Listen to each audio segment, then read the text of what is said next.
I wasn't meant to be here. Whenever I started training, I was the least talented person. Very low percentage of people are going to be able to put them on their backs. But knowing that you're going to meet that person one day, that person's going to put you on their back. And what's going to be your answer? You're going to give up? You're going to quit? I learned what's a wedge lock. And then, I got tapped by probably 100 times. There's way more boring things out there. I think even car jiu-jitsu is already on ESPN. I'm really big on let myself lose and let myself in bad positions. Once I feel like that was one of the things I could do, I just kept warming up to all the matches but mine. What do you think makes the difference between great grapplers and world champion grapplers? I think it's the ability to. If you're a combat sports athlete, there's one disgusting habit I know you're all guilty of, and that's forgetting to clean your mouth guard. Did you know that the bacteria and mold that can grow in your mouth guard even overnight can cause dental and gum health problems and can make you super sick? And the last thing any combat sports athlete wants is to get sick right before that big fight or competition. That's why it's important to keep your mouth guard clean, which is why I use the Gorilla Box self-cleaning mouth guard case. All you have to do is release the cleaning solution, shake, and drain. So convenient, you'll never have to wear an unwashed mouth guard again. Use code FIGHTERS10 for 10% off your Gorilla Box order. I'm joined today by Victor Hugo, the man who walked away with the most money from CJI2, a whole $300K with a team win and 2 submission bonuses. Victor, thank you so much for joining me today. Yes, happy to be here. Awesome. So how are you feeling? We're almost 2 weeks out from CJI2. How are you feeling? Feeling good. The first week was definitely an adrenaline dump, Also, I think all the things involved, training camp, traveling, being in Vegas for a week. But all things combined, it was a great experience. I didn't know what to expect, what was it going to be like. My first team tournament with a team that I'm not part of officially, But yeah, it was a great experience, training, competing among those guys. And such a big tournament, I noticed a big growth on my social media as well. I think that's what we strive for, those big moments. And I was able to shine. Super happy with that. Yeah, totally. I mean, I think it was the biggest jiu-jitsu tournament in jiu-jitsu this year, so definitely got a lot of eyes on the sport. Yeah, and Yeah, I think you always want to do your best, perform at your best at the biggest tournament. So I'm super happy I was able to deliver. totally. How did you celebrate your big wins at CJI? I haven't officially celebrated yet, honestly. I got right back into work. I traveled back on Monday, and I was teaching morning class, evening class at my school already. Just back to work. I'm getting married next month, so probably saving the celebration for them. And as far as the money goes, I just want to have that money for long enough until CGI3. Just joking. Totally. Yeah, well, that's, wedding coming up in a month. That's a busy time, coming back, Yeah, getting right back to work. That's awesome. yeah. So you were the wild card for B team, which, as a fan was kind of a crazy plot twist. I did not expect that at all. How did that come to be? It was really natural. I always respected the guys, although I've competed against probably just Nicky Rod from there, which is probably the main competitor, a couple times. But after tournaments, they always, talk to me. We always had a good relationship, especially with Seth. I always had a good relationship with Seth, Craig as well, because I was part of CJI1. But whenever the invite came around, the main thing I thought was always a possibility that maybe there's a six blades team. It came out that it wasn't a possibility, so I was super happy to just join them. For me, it was about joining a strong team too, because I wanted to go out there and to win.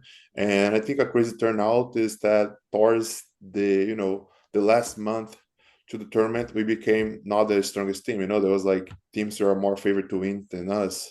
So it was super cool to also be part of the underdogs for a little bit.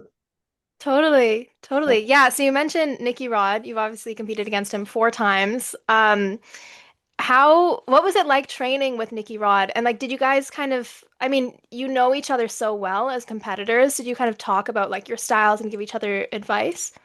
I think it was a lovely experience to have somebody, as skilled as him, a big guy as well, to train me on my daily basis was definitely super cool. Definitely kept me on my toes as far as showing up and giving my 100%. Sometimes when you show up to training and, it's not every day is going to be high level, right? Sometimes people don't show up. Sometimes you have to throw lower belts. So having him available to train, and he's always given 100% in training. I think if people follow the B Team channel, they always see him scrapping.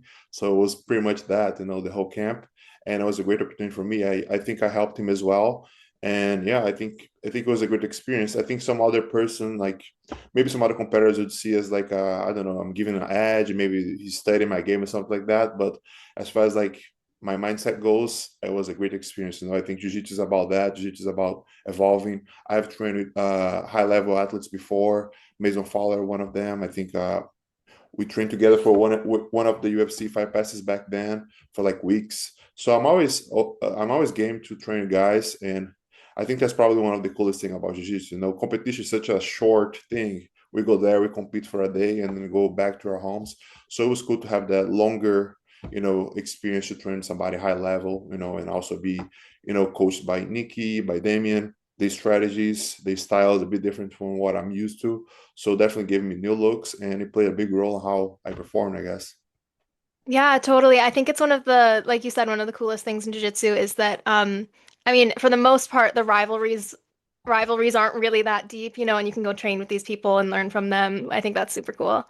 Yeah, yeah, and I love to cross train. I'm always up to learning, like I learned what's a wedge lock, and then I got tapped by it probably 100 times, and then eventually I learned how to do it. So it was all new for me, but yeah, I was feeling super ready for this tournament. It was super cool.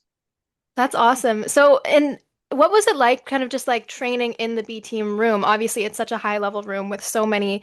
I mean, Nikki Rod's a great training partner for you size wise, but obviously there's so much talent in that room. So, what was it like training at B team? It was amazing. I was there last week again. Like we still training here and there. We're still gonna cross train. I think the cool thing too is like since they're so big in social media, they get a lot of visitors, right? So on this coming up, I was able to train with different people. I trained with some folks from Europe. They were getting ready for I think it was the European trials. Super skilled individuals, like a different game, very like heavy on the leg locks. I definitely, again, I learned new things. I learned new ways to attack the legs. I learned new ways to defend it. So I felt pretty bulletproof to this tournament. We thought the leg locks would maybe play a big role in the tournament, so we worked a lot on those, like defending them. Also, due to my last performance in CGI, I ended up tapping to a leg lock, so we gave a good emphasis to that.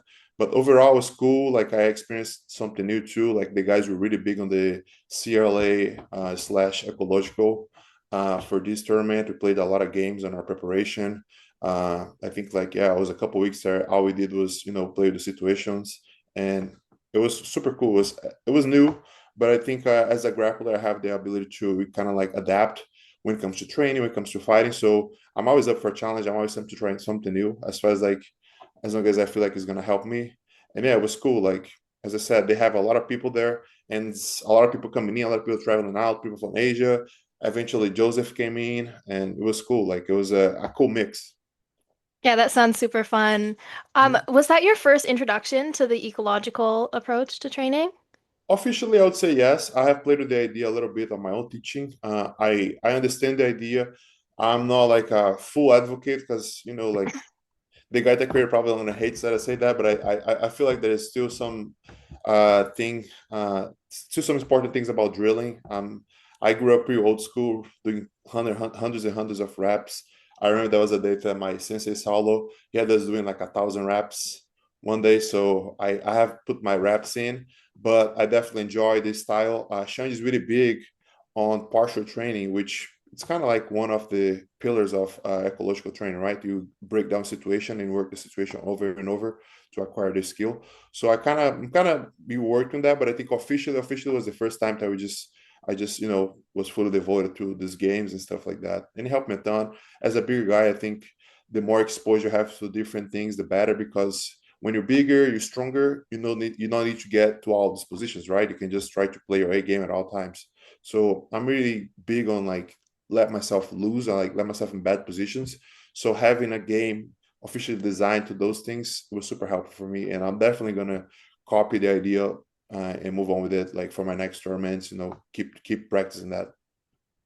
Yeah, that's super cool. I also am like I think if you start in jiu-jitsu doing drilling, it's hard for you to like be fully all in with the ecological, but I Yeah. think it's super interesting. It does great to make it fun. Like it's super fun. You get a workout in. It doesn't feel tiring, it doesn't feel boring, like it kind of breaks the ice a little bit, and you're still getting better at jiu-jitsu. And proof to be said, like his students, they do super well. The Corby brothers, they did good there. I think it was DeAndre that had a match with Mika. Was it DeAndre? I Yeah, can't. DeAndre. It was a super good match with Mika, and like Mika is the best out there on their weight, so it shows that they can use it and they can still compete at a high level. Yeah, totally, totally. Even though that team, the Americas team, didn't go past day one, I really felt like they showed, okay, their training actually works. You know, they're showing the world like the ecological thing Yeah, works. They made DeAndre into like a real killer.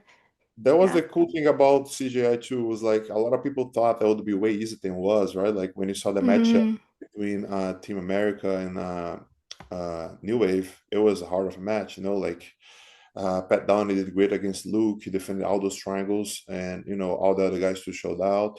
So you never can play like it's gonna be like an easy match. Of course, the athletes never think of that, but the fans sometimes think it's gonna be easier than it is. But easier said than done, right?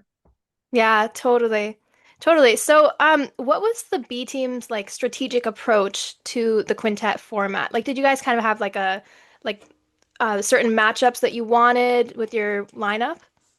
One of the coolest thing about the tournament too was like leaving the kind of like the coaches to do their thing, right? Like they designed the strategies, and us as athletes, all we had to do is just follow the tasks.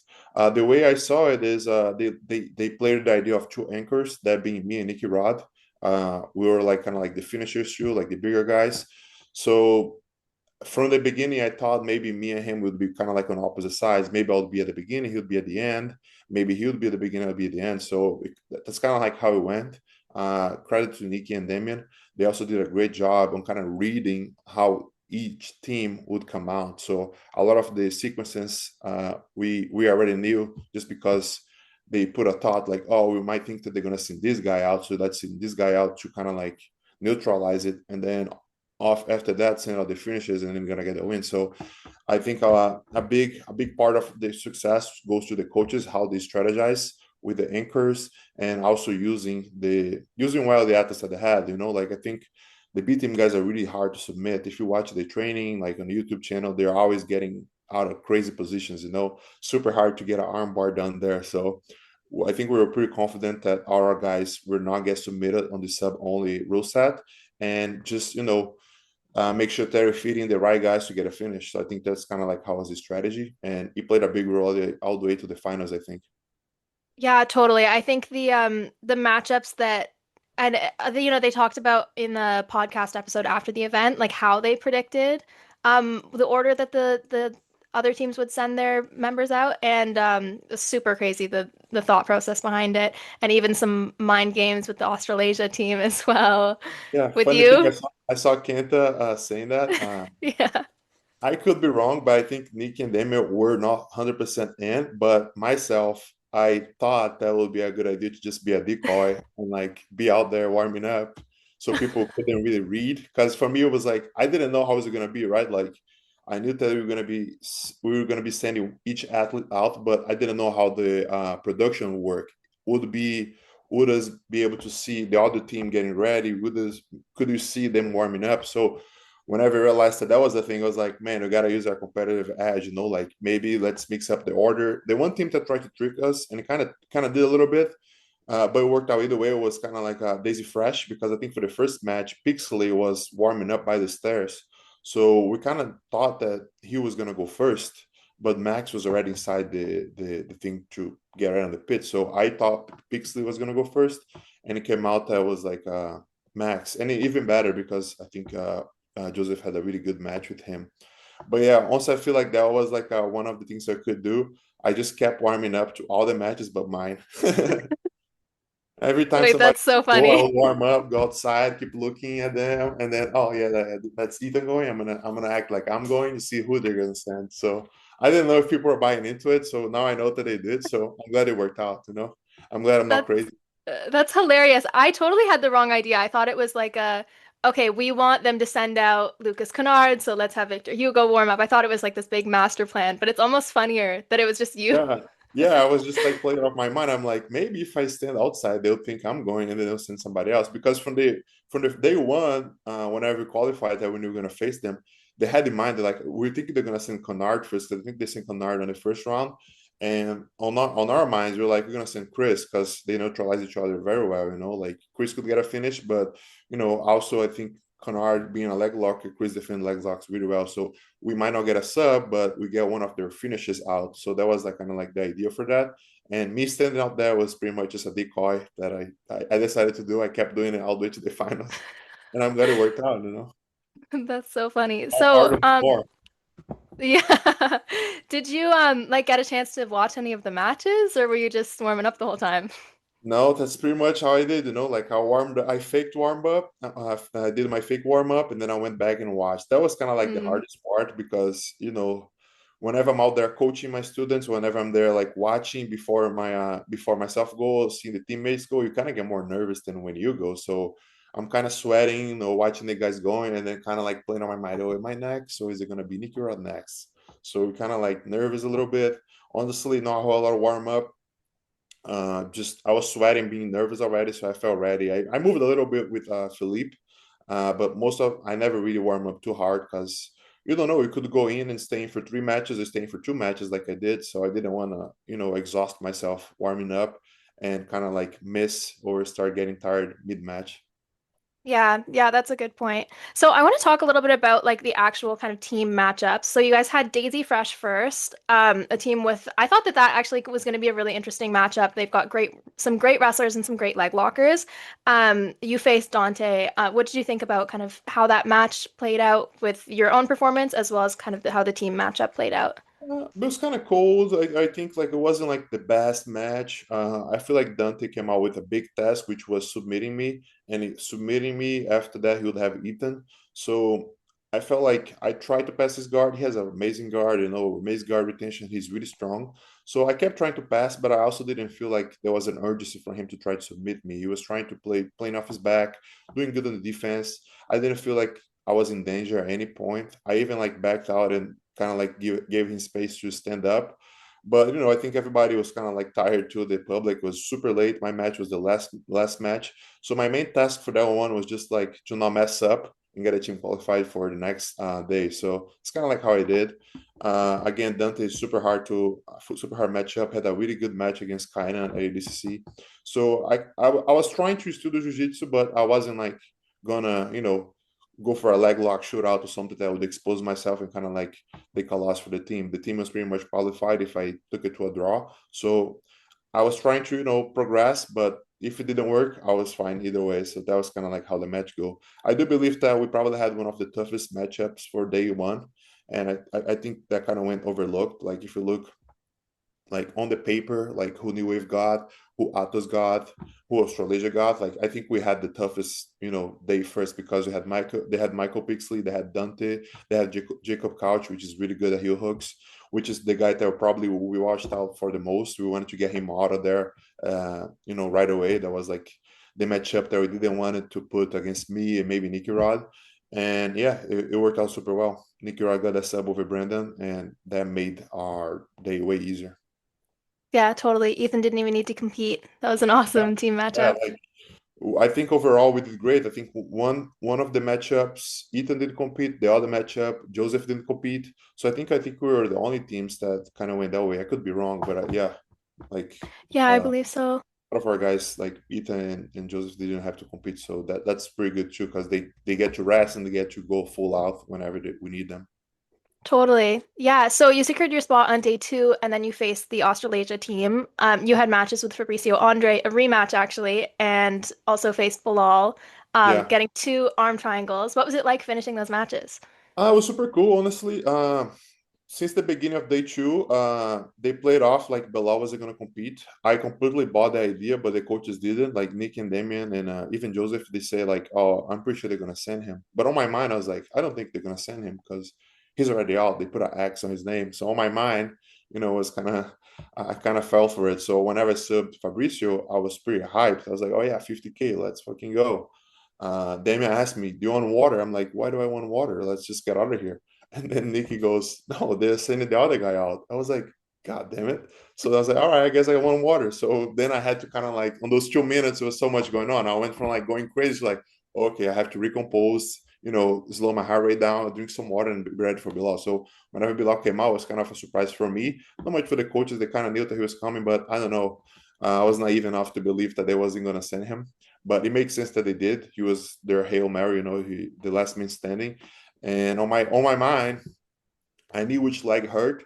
I'm not big on that, you know, go for the leg that is, you know, hurt. But it was like one of my plans too. I was like, if he leaves the foot that is hurting out there, I might go for a quick tap, try to attack that foot. But also, he's a leg locker, so it might not be the best strategy. He might use it as a decoy as well. We get into a leg lock battle, he might, get.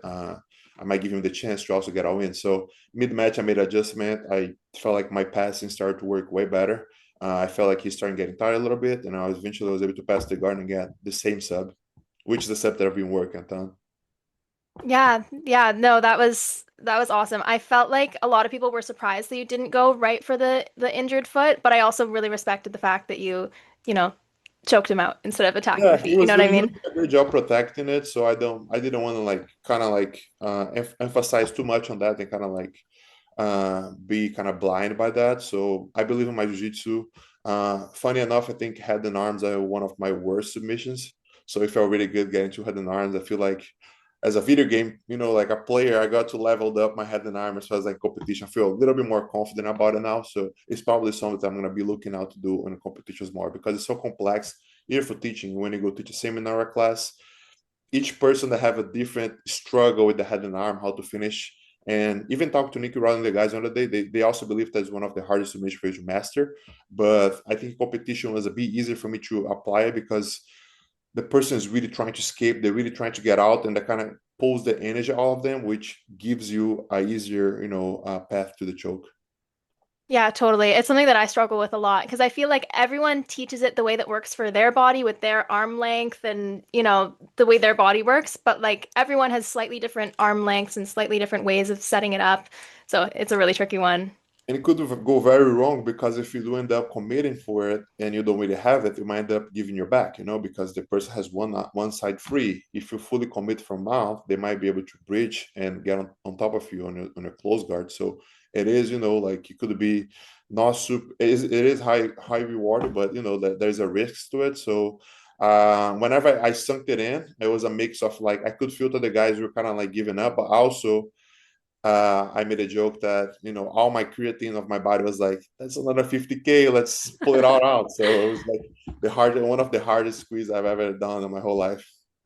Wow. Yeah, I saw your breakdown of it on the flow channel on the Yeah, yeah, carpet. yeah. It was kind of funny, Yeah, but pretty it much. was some Yeah, great tips. Yeah.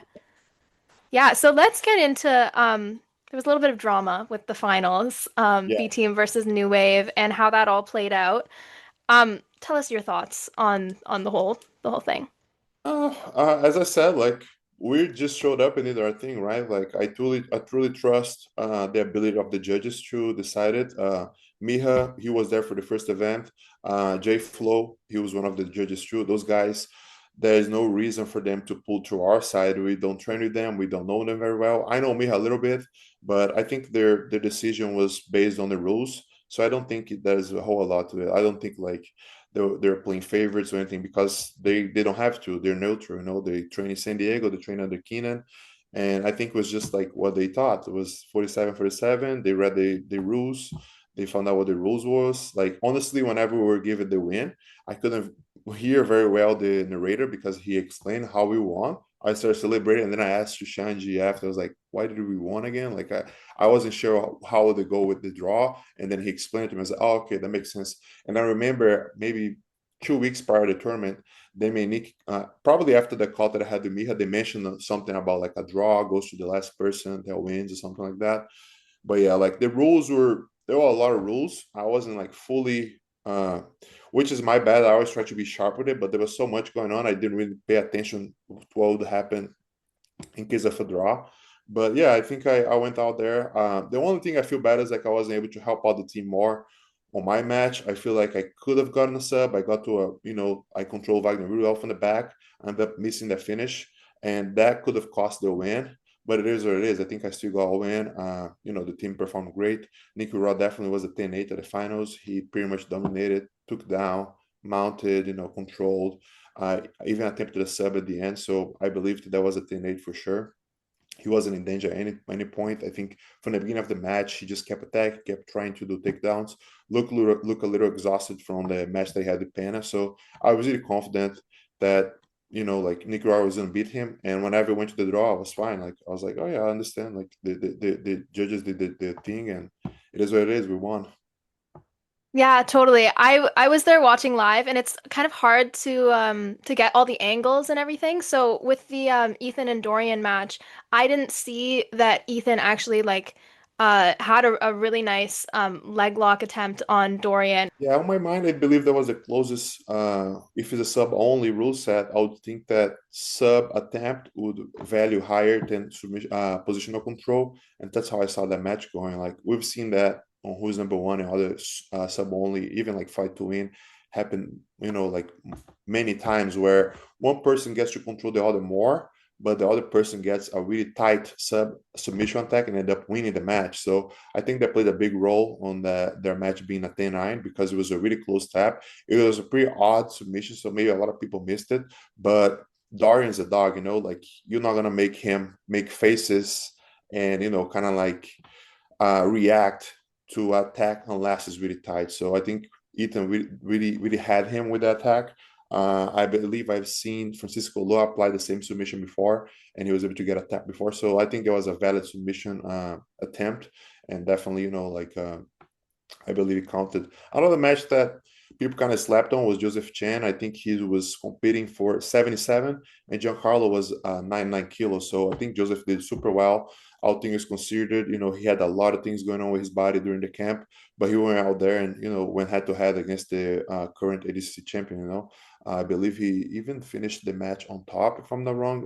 I don't know. I don't remember how he got on top. If it was a sweep or a scramble. He almost had the back. So the match was pretty how do I say, pretty even, like he did great. And yeah.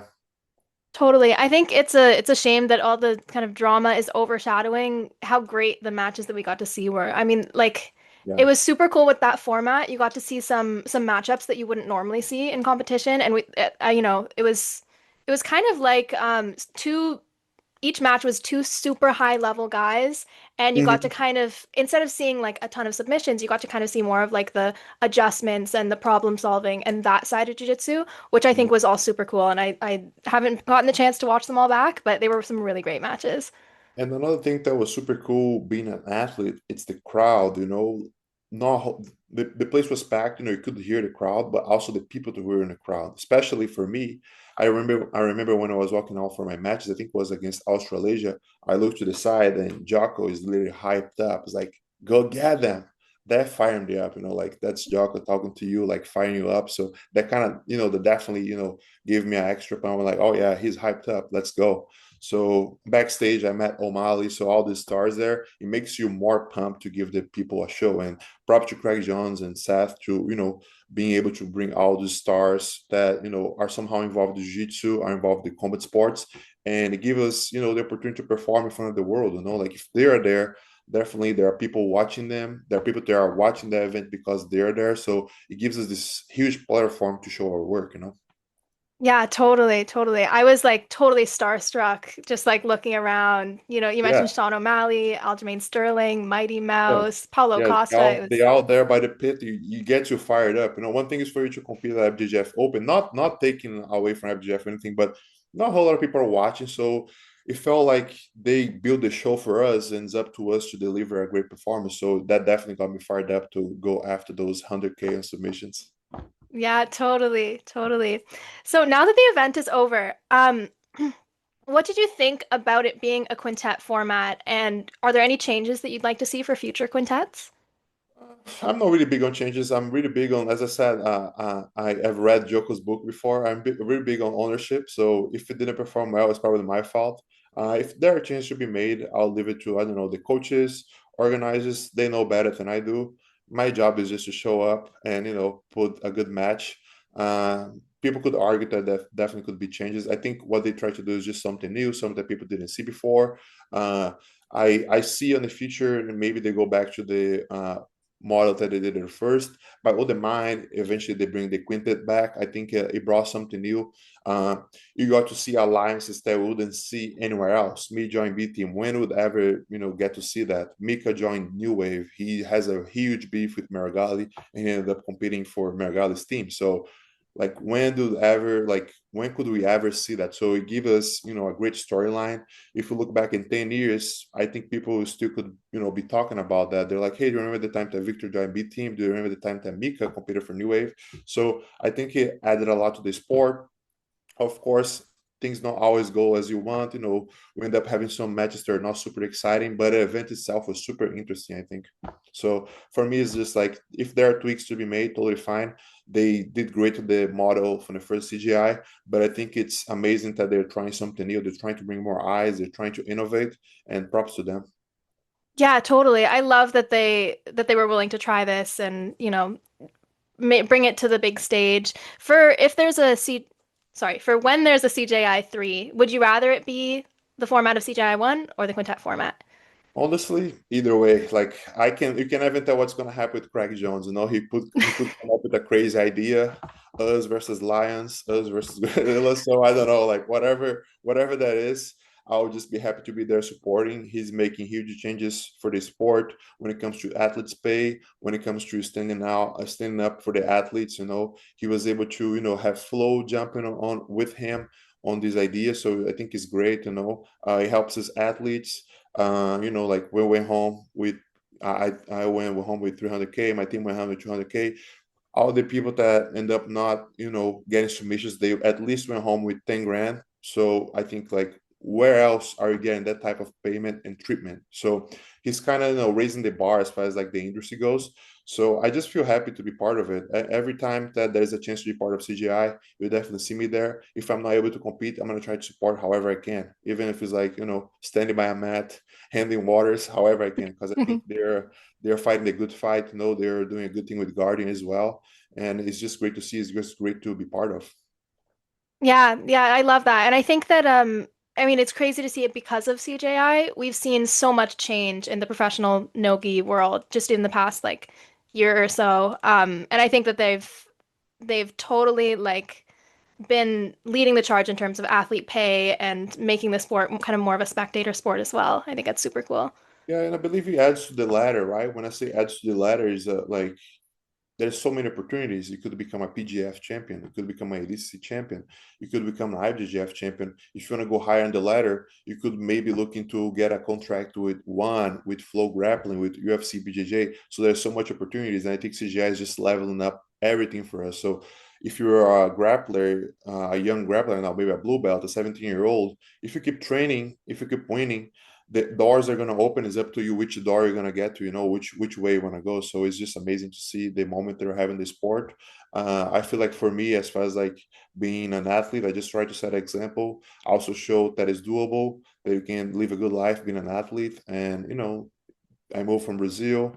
Today I'm able to live here in America. I own business. I compete at the highest level. So it's just great to show the younger generation that there is a career path, and that's getting better and better as the year goes by. Yeah, totally. And I think that CJI is bringing us closer than we've ever seen bringing us closer to Jiu-Jitsu being a spectator sport. I think right now, still a lot of people that are watching Jiu-Jitsu are practitioners of Jiu-Jitsu. But I want to ask your perspective on if you think that Jiu-Jitsu will ever kind of completely become a spectator sport where it's mainstream and people who don't do Jiu-Jitsu are interested in watching Jiu-Jitsu. I think we'll get there eventually, but mainly I think we're always gonna go back to our majority of people watching, they do jiu-jitsu. But the one thing that I believe is on our side is the people that watch MMA, they don't do MMA. It's like Hmm. super hard. Who is out there in bars watch MMA and they actually practice MMA? For jiu-jitsu, it's so easy to turn the people that don't do jiu-jitsu to do jiu-jitsu because it's basically made for everyone. So the more people can get trained, the more people can get in schools, the more people eventually will follow and watch CGI, watch all the events. So I think the main thing is getting people on the mats, get people training. That's one of my missions too. I'm really involved on that. I love to get people on the mats. When I meet somebody, if I feel like it's a good fit for them, I'll try to get on the mat as soon as possible. And eventually going to find their way onto what CGI is, onto what ADCC is. But as far as like mainstream goes, I think it's really complex because there's a lot of boring things that are out there. We play on the TV. The other day was I think it was like in a bar eating or something, and we were playing like cornhole on ESPN. So I think as far as like mainstream is definitely doable because there's way more boring things out there. I think even car jiu-jitsu is already on ESPN. So I think for us to break that, the bubble is not super far, but the main thing is just like make sure that we have enough, talent to keep pumping into the show. So how to build talent? I think one of the ways that you're going to bring talent into a sport is showing them that there's paths for you to succeed. That being CGI, that being fighting super fights, that being a world champion. So I think that's where the thing is, having more people involved, having more people practicing, so we have more stars. Yeah, totally. Yeah, this seems to be a common thing that when I ask people, they think that you need to start at the bottom, recruit more white belts, then it'll Yeah. grow jiu-jitsu as a whole. But I agree, there's a lot of boring stuff on TV. I personally am not a fan of golf, and I think golf's No, pretty they're not. boring. No, I'm pretty sure people are not watching Go for the highlights, right? They're there Yeah. sitting down, they're drinking whatever they're drinking. They're sometimes they go watch it live, they're standing on the sun, but they understand. I don't watch golf because I don't understand. So I think there's definitely a spot for us. The sport is growing a ton, and part of that is due to the superstars that we have. I think the drama helps a little bit too, the storylines, and CGI does great with that. They build these crazy storylines. Even the way that the last one ended is just more storylines to the future. Totally, totally. So I want to ask you a little bit about actually competing at CJI because I imagine with $1 million on the line, there's a lot of kind of nerves and pressure going into those matches. How do you deal with specifically when there's that much pressure, but just kind of competitions in general? How do you mentally prepare yourself for stepping on the mat? I try to stay true to the preparation. That's the main thing that I would say, control, right? Can I control how much effort I'm putting in training? Can I control the things I'm eating? Can I control my discipline, waking up, doing my cardio, showing up to lift? So if I do all things as supposed to go, if I don't let my mind get over me, in the day it's just going to be about showing up and being happy to be healthy, being happy to be ready, and putting on a performance. That's how I see it. I don't really get attached to like the result as much as far as like training goes. Like I don't care that maybe I'm getting beaten up training, as long as I'm showing up, as long as I'm giving my best effort. So all things considered, I keep giving my best effort. I'm healthy, I did the work. The day of the competition arrives, I just want to get on somebody and choke them. So that's how it goes for me. Like I try to focus more on the preparation. When the day arrives, I usually don't even think about the competition much on the week of the competition. I do different things. I watch shows, I go lift some weights, I go eat some food. Like I try to really disconnect. And the day off, or maybe the day of the weigh-ins, I tune in and like, all right, now it's go time. We worked hard to be here, and let's be grateful for it by giving our best. So as long as I'm able to give my best, as long as I'm able to be healthy there competing, that's the main thing that I look forward to. That's why I think the nerves doesn't get to me so much. I feel like people get really attached to results. Oh yeah, like I lost 4 rounds out of the 6 rounds I did in training. My training is going bad because I'm losing our rounds, and they're not really focusing on the things that they can control. Are they controlling how much effort they're putting in training? Are they controlling how much effort they're putting outside of training, on the nutrition, on the cardio, on the sleep, on the recovery? So I put effort on all those things. I put my thoughts into this, and naturally you're gonna feel like a champion the day that the tournament arrives. Yeah, I think that it's a big struggle for competitors to disconnect from results, as you're saying. Mhm. And obviously, in a sport like jiu-jitsu, there's really high highs and also low lows as well. So how do you do that? Like, how do you kind of deal with losses and deal with off training days? How do you keep your head right so that you don't get distracted by those tough times? Whenever something like that happens to me, I just like to look back and really see that I wasn't meant to be here. Whenever I start training, I was the least talented person.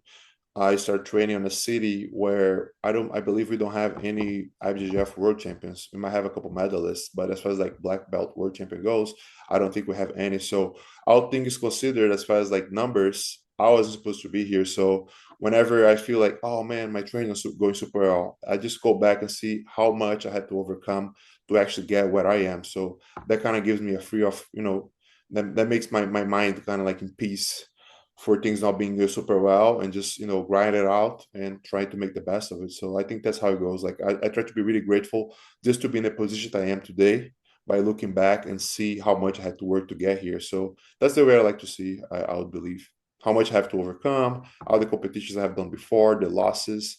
I remember a day like somebody asked me, long time ago, like if you could go back, what would you changed? Like which matches would you, if you could change the result? I said none. Like every loss makes up to my next victory. So every time I lost, I learned something new about myself. I learned that I could do better, so I can perform better next time and go for the big wins. That's why I think I have this thing on my mind that even though I lost to somebody before, I'm not ashamed or I'm not afraid of facing them again, because I'm gonna keep knocking on the door to opens. I'm gonna keep cracking till I'm able to win. So a good example is like in the gi, I competed with Eric Muniz, I believe 3 times already. I lost to him 2 times, and the third time I was able to submit him. So that was a way to overcome. So I've done that before, and I think that's how it goes through everything in life. Like if you keep working hard, if you keep focus on the right things, you're gonna be able to beat the challenge. Yeah, that's a really healthy mentality. And one thing that you mentioned there is that when you started, you were the least talented person, and that's something that you've talked a little bit about. But I want to kind of dive a little bit deeper into that. And what what kind of kept you going when you started when you were young and you realized how much hard work it would take? I think not only them, but even now, like a big part of what gets me going is the community, right? Like my friends, my team, my family, the people that I surround with. Like if they're, pushing you to do the right things, if they're also doing the right things, inspiring you, you're just gonna, you're gonna have to give your best. Back then was my family.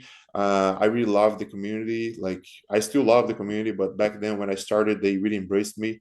They knew like that I wasn't talented, but they saw me showing up day after day, and they would say, "Man, like you're just gonna get better. Just gotta keep showing up." Something that everybody that did jiu-jitsu and does jiu-jitsu also heard before. Like if you keep showing up, you're gonna learn this thing. So I think the community is a big thing. Also the confidence.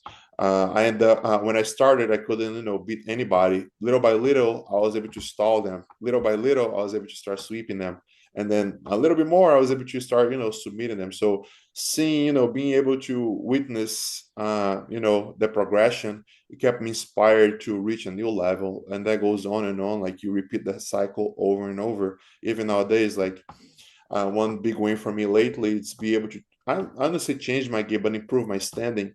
I was able to get a takedown, a couple takedowns lately. Even my super fight against Luke, I ended up losing, but he's really well known where he's standing. I was able to take him down, I think, once. So being able to go back to the lab, work on those things, and like, oh yeah, now let's try to get takedowns in. And you go through the process, you start sucking at it like super hard. You're gonna get more tired because you're not used to it, but eventually able to pull off a couple of takedowns in competition is really good. Like it's a really good feeling. So I think that goes on for all of jiu-jitsu, all things, all things.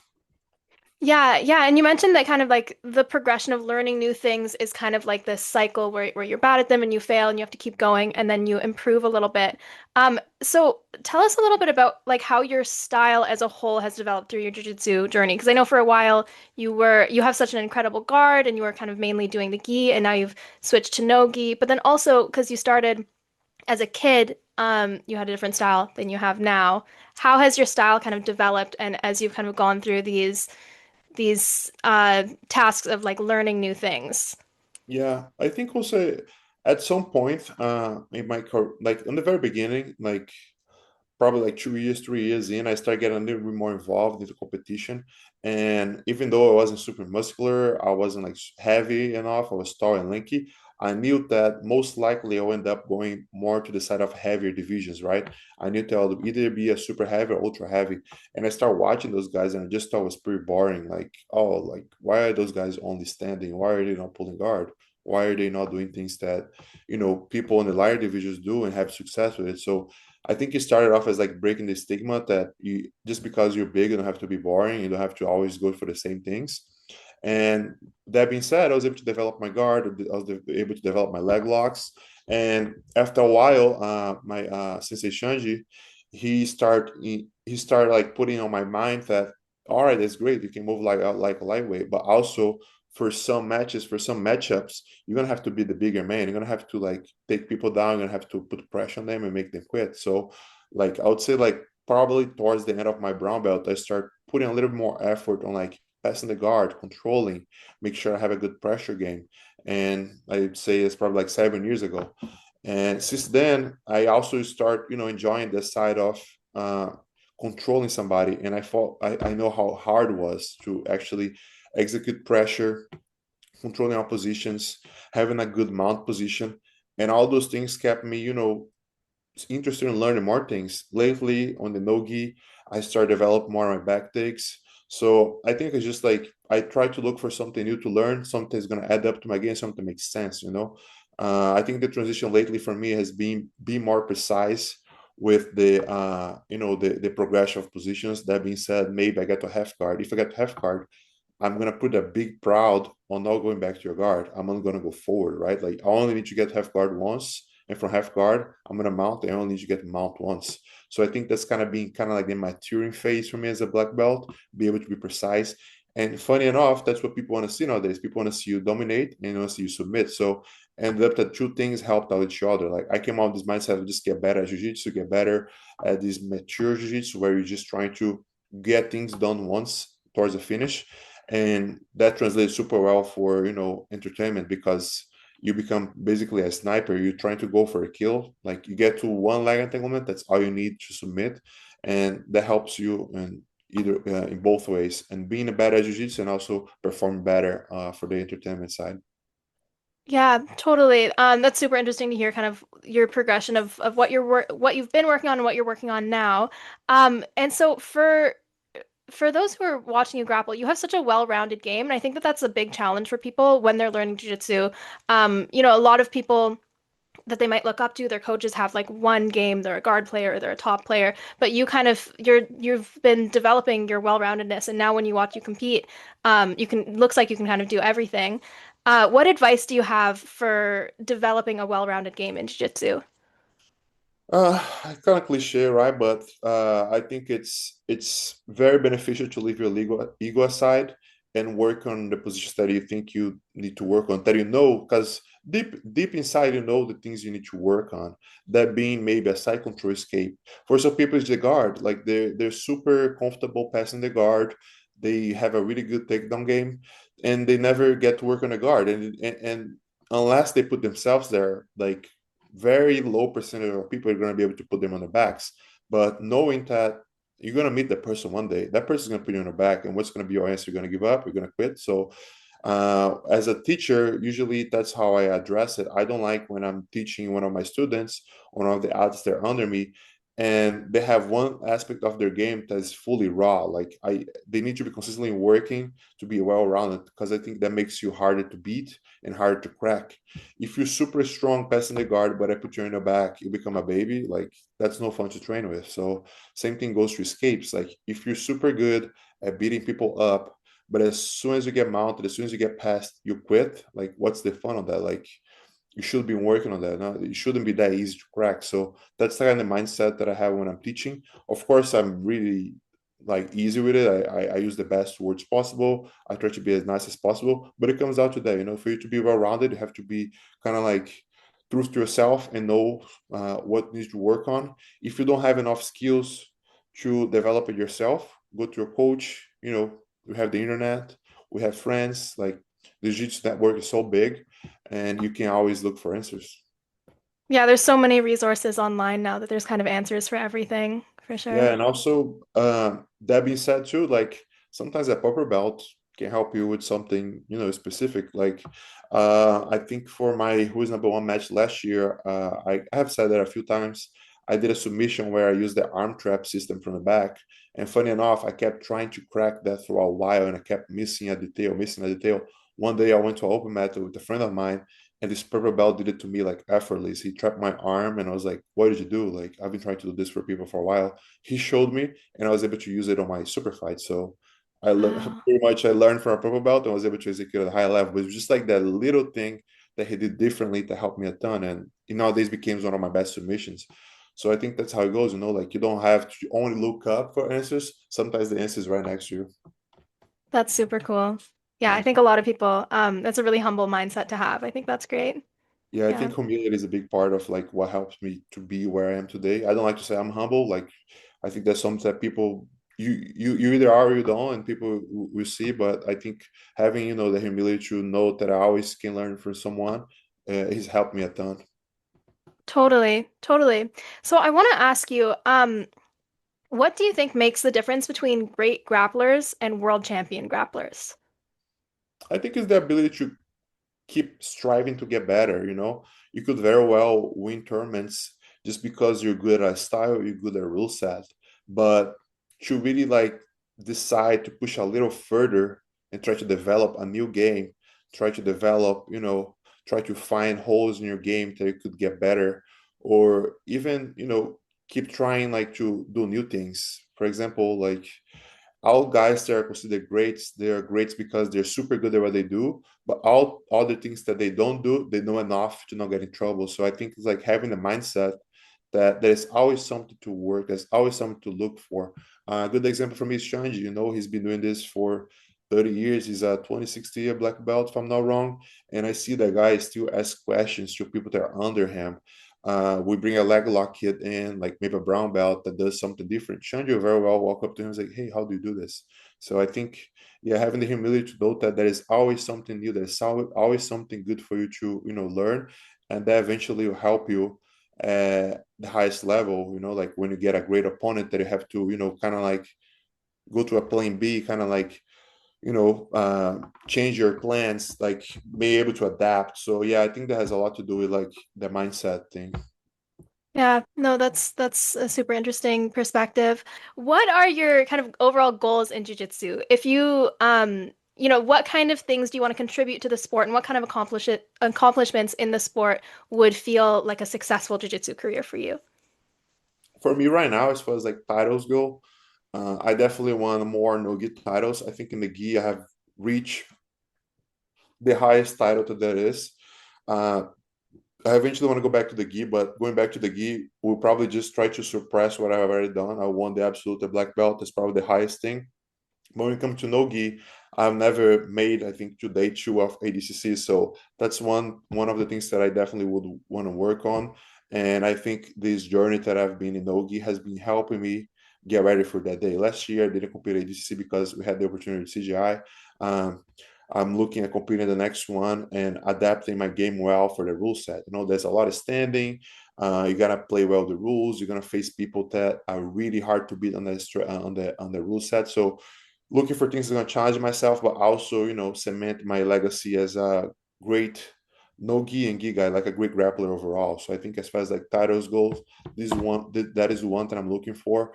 As far as like, you know, like what I'm gonna leave, I think it's been really cool to see. I've been able to travel internationally a little bit more this year.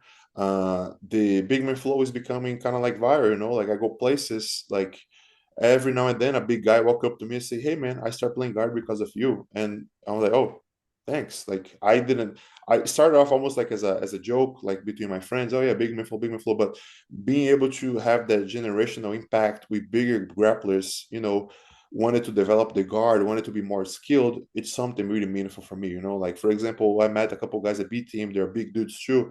And the way I saw them whenever we start, I haven't rolled him. Our first round was like, oh, I'm pretty sure if I sweep him, it's gonna be really easy to, you know, like get a hold of him. I don't think this guy has a guard at all. The guy was super big, strong. I swept him and he started bowling me.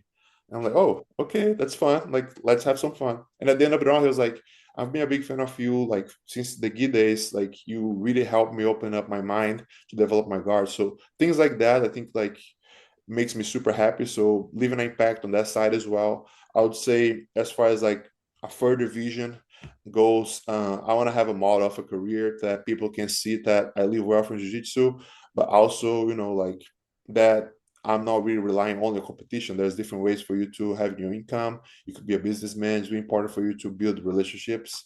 And I want to give hope to kids in Brazil, kids that are coming from different countries, that they're able to succeed and live well from jiu-jitsu. And I think that's like one of the things that I feel that I want to inspire people to do, you know. Even that's why I always talk about like how I wasn't talented, because there's definitely someone that don't feel that they're super talented, are made for it, that they're borderline about to quit. But maybe if they push a little bit further, they're gonna be beating me one day. So that's kind of like what I look for, you know. Yeah, no, that's super special. And I think that the impact that you make on people, those stories that you're talking about are super, super cool, super special. Yeah, it's not several. I don't have like 100,000 DMs of people messaging me that, but here and there, a cool DM comes in.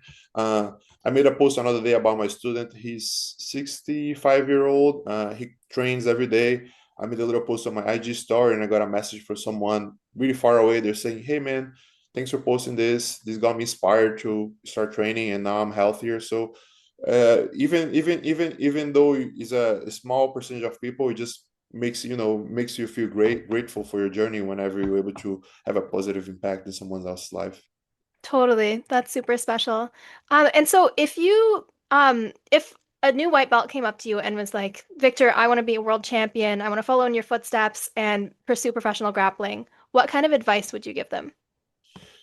The advice that I always give to white belts, regardless of their goals, is the consistency over volume. I have seen that happen over and over where people start training jiu-jitsu. They have big goals that are not super attainable at first, but they think that, oh, I'm a white belt. I want to become a world champion one day, so I'm going to start training 5 times a day for as long as I can. When month 4 hits, they're stressed. They feel like they're not getting better because they're actually not recovering for the training.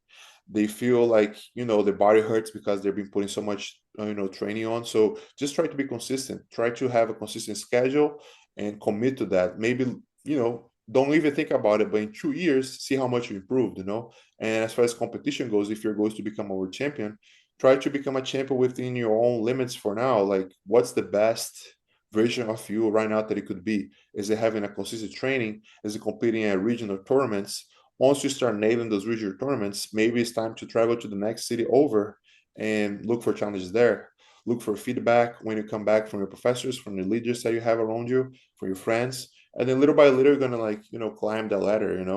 But I would say the main thing is stay consistent regardless of your goals. Like, don't burn yourself out. Also, don't let the mind make you quit. Like, be sure before you quit. Make sure that you're doing the right decision. Make sure that you're looking at all the factors. Are you training too much?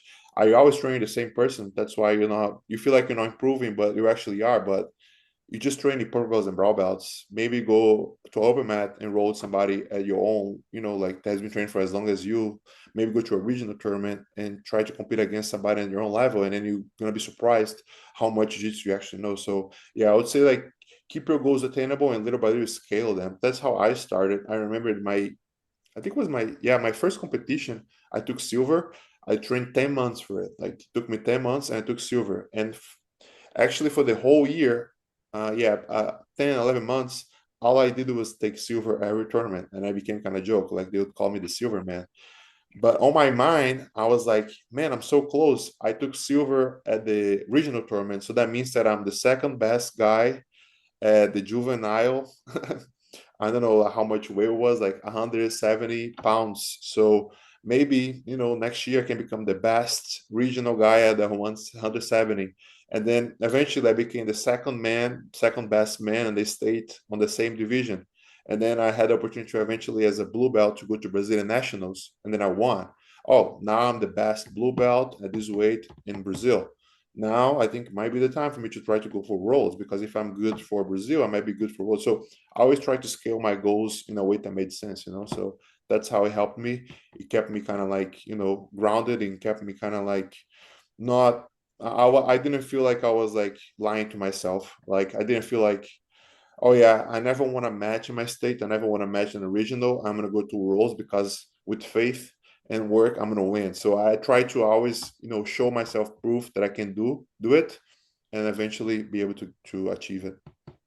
Yeah, I think the little goals thing is really important for people starting jiu-jitsu as well, because it's such a, there's so much to learn. It's such a vast world, but having little goals when I started, like, okay, you're gonna get mounted less than 3 times today, or get passed less Yeah, than 3 times, and that kind of thing can kind of help you stay in it, even though it's such a hard thing to learn as well. right. Yeah. And it's super easy for you to get frustrated too, because jiu-jitsu is a sport. Like, for example, like, I'm not an expert and I did a little bit. I did boxing, and you get really good at the mids, but you can get really good at the mids and never get punched in the face, so you don't really know how good you are. In jiu-jitsu is totally the opposite.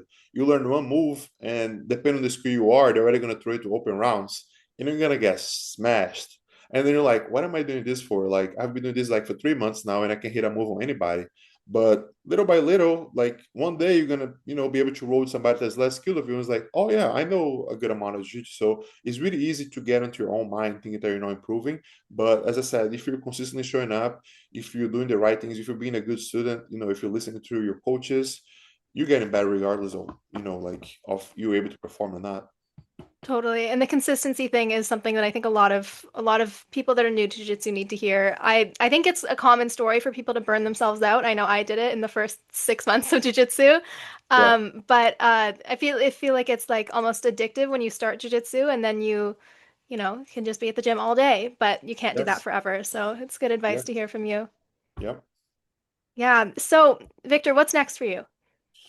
I don't have anything planned as far as competition goes. I really liked how I performed this tournament. I feel like I found my right weight for now. I came out, I think it was like a 260, probably the heaviest guy in the tournament. But I think, yeah, I was like 5 months ago, I was competing at 275, 273. So it felt good for me to lose some weight. I felt like I could move better. But as far as like competition goes, there's a couple names that for me made sense. One of them being I think the guy that performed best over 99 in CJI besides me was Felipe Pena. Even though he had a crazy match with Dorian, he was super tired. He still made it look. So he's been calling me out, like showing interested to have a match with me for probably 2 years now. And we've never faced each other before. And I think he was able, he had a while where he wasn't like winning a ton, but he was able to kind of reconstruct himself and had a really great run at ADCC, looked great at CJI2. So I feel like he's at a moment that, he's peaking again. And I feel like me and him would make a lot of sense for to happen soon. He's a bit older than me and he's won everything. So that's really, like as far as like a high a high level match, that's probably the match that I'm looking forward the most right now. I think our styles are kind of similar, but I don't think it will be similar way where we're gonna kind of cancel each other. I think in the way that are gonna be super fun. So looking forward to maybe making that one happen soon. I share on a flow as well. I had this crazy idea that I stole it from Craig, like to maybe face a wrestler. I've been enjoying doing takedowns more. I'm not saying that I'm gonna take a wrestler down, but I think for a big guy, I move super well. So it would be cool to maybe face somebody such as like Wyatt Hendrickson because he's a big dude and he moves super well too. Maybe get a couple of scrambles. I think that would get a lot of like people wanted to see.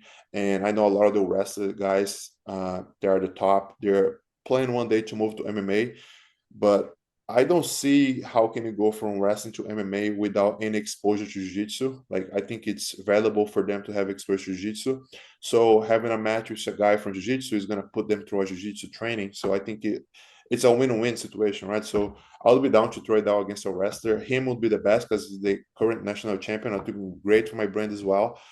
Maybe there'll be somebody there willing to do the match. I'll definitely be down to like a rule set that makes sense. Of course, I'm not planning on pulling guard and leg lock the guy in 1 minute. Maybe not pulling guard, no leg locks. I want to make it like long, fun, and good scraps. And I think it would be great. And yeah, I think like it would be fun. I know that's something that maybe I'll be down to do, like again, stealing Craig's idea, but I don't know, something like that. And as far as like matches goes too, like of course I want to get, a rematch with Luke eventually. But yeah, like you guys definitely gonna see me coming back to competition as early as next year, I would say. Yeah, I like all of those ideas. I think those would all be super fun. Yeah. Yeah. Well, thank you so much, Victor. This was great You. to pick your brain about all things jiu-jitsu and hear all about your time at CJI. I really appreciate you taking the time. Thank you for the opportunity.